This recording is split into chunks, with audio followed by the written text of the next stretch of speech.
Hey guys, it's Peyton and today I'm going to be talking about 6 YA fantasy books that I highly recommend. And I just want to preface this video by saying I just got out of a toe surgery. Ew, by the way. I literally got my toenail ripped out, okay? Really fun. And yet I'm here filming a video right afterwards. My toe's still numb. I can't feel it yet. So that's why I'm here. And I thought I would film a video before I freaking die in pain. But it's okay. I really have been wanting to make this video. It was supposed to be 5 YA fantasies, but I ended up finding another and now it's 6. I was trying to go through my shelves with my least hyped books. If you already know my channel, you probably already know that I mostly read popular books. Some people have a problem with that. I literally been attacked on Instagram by some dude telling me I am terrible because I read popular books. I'm like, bitch, just go find another booktuber. But that's just what I like to read. I like to read things that I feel like I'm going to love. I've heard a lot of great things about them, and that's just what I personally end up doing.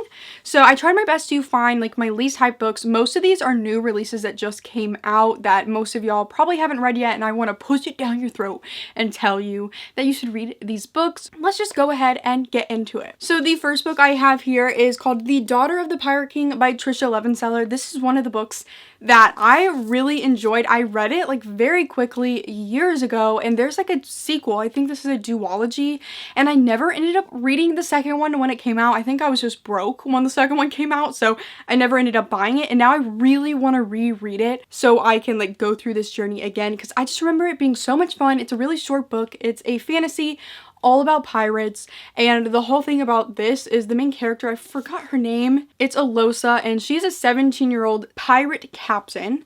She is the daughter of the Pirate King. There's a pirate king in the Pirates.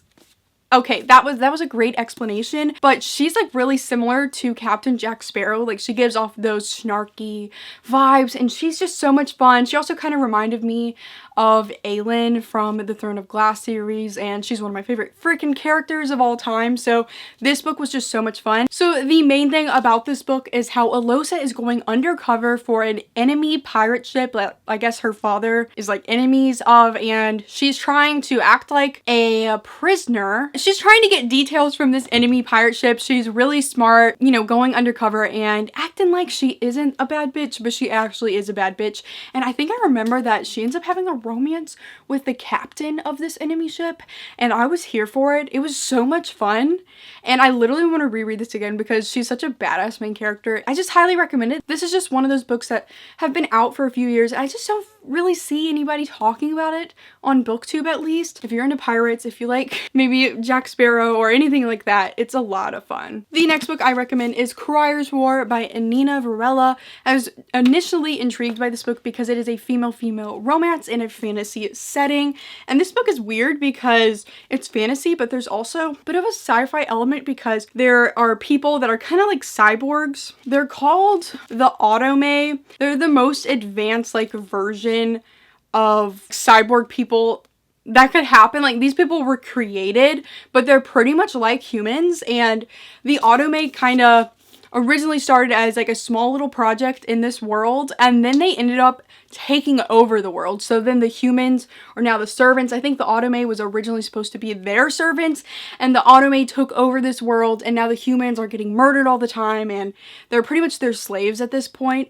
And our main characters, I think Ayla, she's a human servant. Her whole family has been killed by the Autome, and her biggest revenge is she wants to kill the sovereign's daughter, Lady Crier. Crier is one of the Autome. She's really cute and nice, and she's kind of different because she seems to have a lot more of humanity than most of the Autome seem to have. She has a lot of feelings, more feelings than the Autome are really supposed to have, and Ayla wants to murder her, and Ayla ends up becoming Crier's handmaiden, and they end up having a little romance thing, but the whole book Ayla really freaking hates Crier, even though she's starting to get a little softened to her, but she's still planning on murdering her, and it's just a whole dilemma, as you can tell, because she wants to murder her to get back at the leader guy, the sovereign, to make him feel the pain that she felt. It's crazy. I gave it a 4.5 stars, and the second book is coming out this year, and I'm really excited to read that one because this isn't my favorite book of all time or anything, but it was still enjoyable. Lots of tabs in here. And I am really intrigued to see what's going to happen in the next book. I think it's a duology, so I think that's the last one. Also, can we talk about my Scoops Ahoy shirt from Stranger Things? If you can't tell, I'm a Stranger Things person. I just got this new Funko Pop of Elle defeating the Demogorgon. Literally amazing. Keep your eye out for the Stranger Things Readathon 2020. It's coming in September. There's going to be details about it soon. That's just my little hint. I'm going to be announcing it soon with a bunch of my friends. The next book I'm recommending is Cinderella is Dead by Kaylin Bayron. This book recently just came out. You've probably heard of it if you've been watching BookTube recently. I really loved this book. It was one of those books that just kept you up all night because you just needed to read it. And the thing is, the weird thing about this book is actually it's really predictable. Like the plot points were predictable, but somehow it didn't really take much away from the enjoyment of the book. I was here for it the whole time. I had so much fun with it. And if you can't tell, it has to do with Cinderella. It's like a twist on Cinderella. It's set 200 years in the future after Cinderella's story. All the kings that have passed down have been using Cinderella's story, twisting it and making it as a way to control women. And every year girls of age, so I think like 16, have to attend a ball where they're essentially bought by men to be their wives, and if they aren't bought, they're pretty much murdered or become slaves. So either way, they have a terrible future. Like they're probably gonna get married to a terrible man or they're gonna die, and it just feels hopeless. And our main character Sophia feels really hopeless. She's in love with her best friend who is a girl. We're here for the female romance vibes in here. She's realizing she really doesn't want to freaking do this. She ends up finding Cinderella's gravesite, and at this gravesite she runs into a girl named Constance who seems to know a little bit more about Cinderella's story than anybody else does. There might be some truths that come out and it changes Sophia's whole world. So there's a female romance in this book. I thought it was super cute. I actually enjoyed it. I felt the chemistry, and I really hope this author continues on because it seems like there's a little Easter eggs of possibilities that she could do other fairy tales and like twisting those to make different books, and I really hope she goes that route because I just had so much fun with this one, and the cover is just absolutely gorgeous. Like freaking Sophia, she's a legend. I freaking love her. Literally just go pick this book up.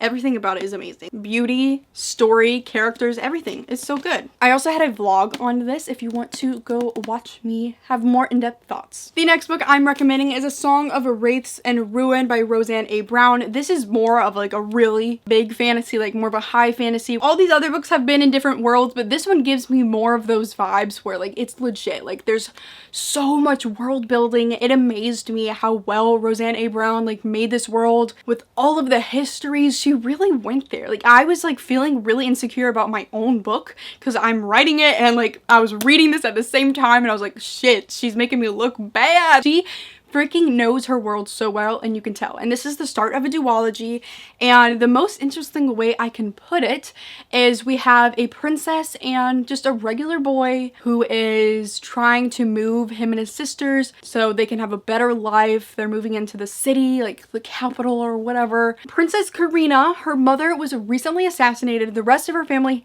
is dead, and she's pretty much going to be the next in line for the throne. She's going to be the queen, and she's devastated by her mother, and she ends up finding out that there's a possibility to resurrect her mother with this spell. The spell has a bunch of requirements, and one of them is to use a king's heart. That means she needs a dead king.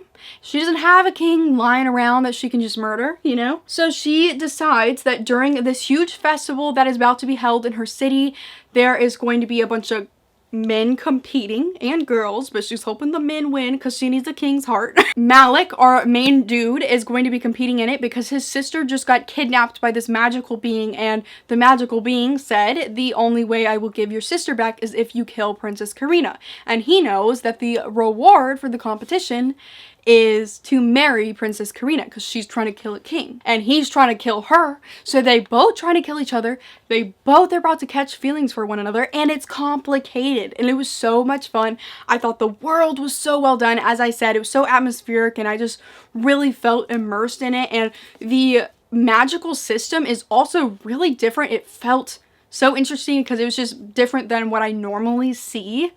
And also, I just really loved Malik. He was so adorable. He's a soft boy. He has anxiety. Like, he's not your typical, like, brute strength male character. It gives me those, whoa, what was that? He gives me those PETA vibes. Like, he's just a sweet boy who has a terrible task. He loves... What is going on with my throat? He loves his two sisters so much, and he is going to get his little sister back, no matter what he has to do. Even if it ruins his life forever. I just loved it so much, and I cannot wait for the next book. And I just highly recommend this. I feel like y'all will have so much fun with it. Like, there's so many tabs. I just love it so much. The next book I recommend is Girl, Serpent, Thorne by Melissa Basher-Deuce. I actually read this for a reading vlog, so you can go check that out for more in-depth feelings. And this one is Persian mythology inspired. It also has a female-female romance and one gorgeous cover. Like, whoa. Really wish I had that Fairy Loot edition because it has a pink background. It just changes everything. Like, I love it so much, but I don't have it. But this is about a girl who has a poisonous touch. It gives me similar, like, to Shatter Me vibes, but Shatter Me is like, she just touched you and you just, like, died.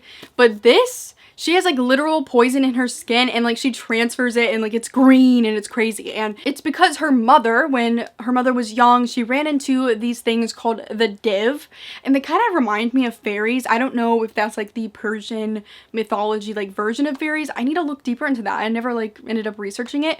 But the div cursed her that her firstborn girl would be, like, cursed and poisonous to the touch. She, like, ignored it for years, like, hoping it wouldn't happen. It ended up happening. So our main character, Soraya, has been poisonous all her life. She has a twin brother who is king now, and she has always been in the shadows. She has always been ignored, and she wants nothing more than just to connect to people and have a normal freaking life and not be bound by this terrible curse anymore. And when a div is captured and thrown into the dungeons for the first time in her life, she is determined to go talk to it. Like, she wants, I love that I'm calling it an it. Like, I just don't know how to describe it, but this div is actually a female. Enemies to lovers.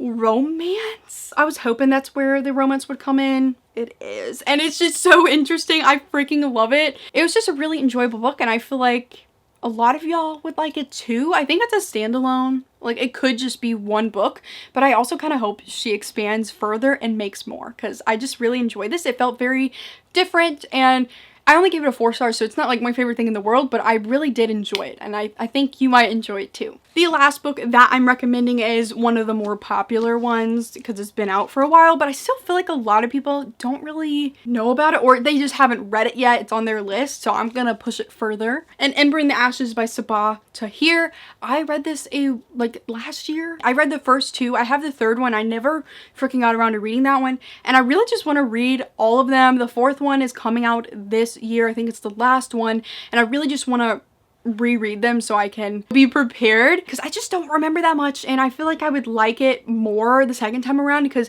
the second book I actually listened to on audiobook, and I feel like I didn't get the full enjoyment I could have, because I feel like I wasn't paying attention the way I should have been when I was reading that book, and it ended up just not having much of an impact on me. But I read this one physically. I remember during exams for senior year I was reading this, and it was a perfect book for like reading after exams, because I was having so much fun with the plot, and I also really liked the characters.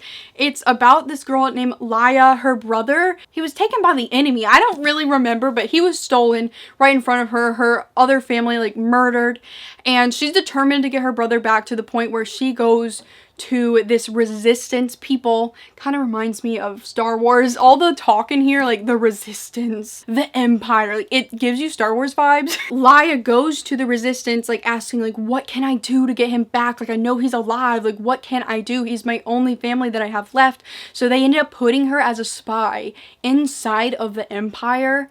And we also have Elias. He is inside the empire. He is one of the men, like he's one of the soldiers. Elias is at a school that creates soldiers. He's one of the finest soldiers that they have, and I believe his mother is the leader of the empire. She's evil. Oh my gosh, she's horrible. From my memory, she's the worst. They end up crossing paths, Laya and Elias, because Laya is passing as a servant at this point, but she's actually a freaking spy. And this is a girl who at the beginning of this book was kind of like a weakling. Like, she ran away when her brother got kidnapped, and she goes through so much character development, from going from, oh my gosh, she ran away when her brother was kidnapped, to the point where she is a freaking spy, and if she gets caught, she's going to be murdered in the worst way. Macy! Oh my gosh, she's at my door. It's definitely one of those fast-paced books that keeps you on the edge of your seat. and I really like the characters as well, so I really want to reread them and re-experience it because I feel like this could be one of my favorite freaking series